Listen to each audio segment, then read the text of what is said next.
Le lendemain matin, Bertie n'alla pas au lycée. Sa mère l'emmena dès l'ouverture à l'hôpital, auprès d'Espoir. Durant la nuit, aucun changement n'avait apparu. Des machines le retenaient en vie. Les médias disaient que son état de santé demeurait critique. En arrivant dans le hall d'accueil, Céline croisa Marc. Désirait-il leur présence? Les yeux dans le vide, Marc les aperçut brusquement. Il ne broncha pas. Céline s'approcha de lui. Son regard montrait qu'il se situait au bord du gouffre. « Excuse-moi, » affirma-t-il. « Je n'aurais pas dû. Je peux comprendre. Tu étais sous le choc. Je n'aurais pas dû te parler de cette sorte. J'ignore qui vous veut autant de mal, Marc. Mais nous allons retrouver cet individu répugnant qui s'acharne sur votre famille. » Bertie ne disait plus rien depuis hier soir. Marc posa un regard attendrissant sur son visage. Elle resta inerte. Il ajouta pour elle. « Merci d'être venu. Il a autant besoin de toi que de moi. » La jeune fille ne répondit pas. Les portes de l'hôpital s'ouvrirent. Ensemble, ils filèrent à l'étage. L'état de santé d'Espoir demeurait stable. Marc ressentait beaucoup de peine en découvrant son fils. Retenu par des machines. Soudain, un bruit se fit entendre.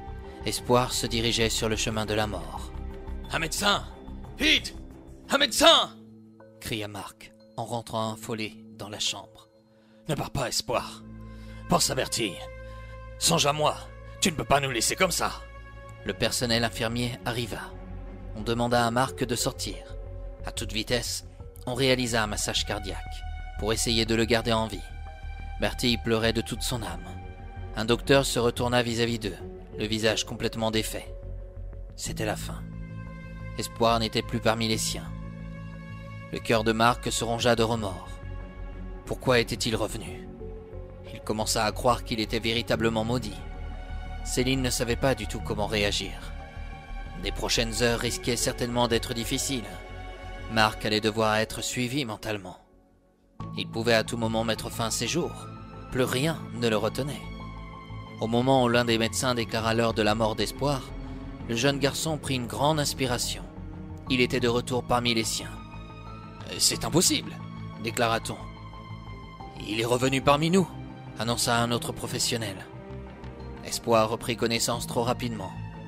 Après quelques analyses, le personnel soignant lui demanda s'il éprouvait des douleurs dans ses membres inférieurs. « Je me sens compote », lâcha-t-il. « Sentez-vous vos jambes ?» lui dit-on de nouveau. « Je ne sais pas. J'ai des picotements. Je n'arrive pas à les déplacer », annonça-t-il avec panique. « Si vous ressentez des fourmis, c'est bon signe alors. » Sans perdre un instant, un des docteurs sortit de la chambre avec une mine totalement réjouie à l'égard de Marc, Bertie et Céline. « Il revient de très loin.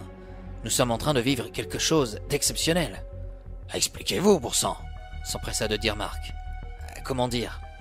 Votre fils a subi une mort clinique. »« C'est-à-dire ?»« Eh bien, pendant quelques minutes, il était consciemment décédé. Phénomène que je ne pourrais jamais comprendre. Il est de retour parmi nous. »« Ce n'est pas possible. »« Eh si, d'ailleurs, il a même repris connaissance. Il va peut-être pouvoir retrouver l'usage de ses jambes. Il m'a informé qu'il ressentait des fourmis dans celle-ci. » Marc sauta de joie.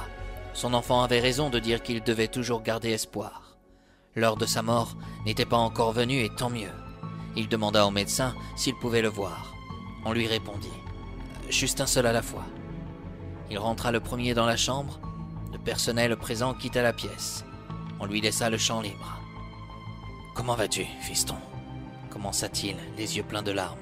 « Mieux que toi. Pourquoi as-tu agressé Jean Loiseau ?»« Mais comment es-tu au courant de cela ?»« Je l'ignore. Je le sais, c'est tout. Il n'a pas foncé sur Bertie. C'est une femme. »« Tu te souviens de son visage ?»« Ah non. Je sais simplement que c'est une femme. Tout est flou dans ma tête. »« Je comprends.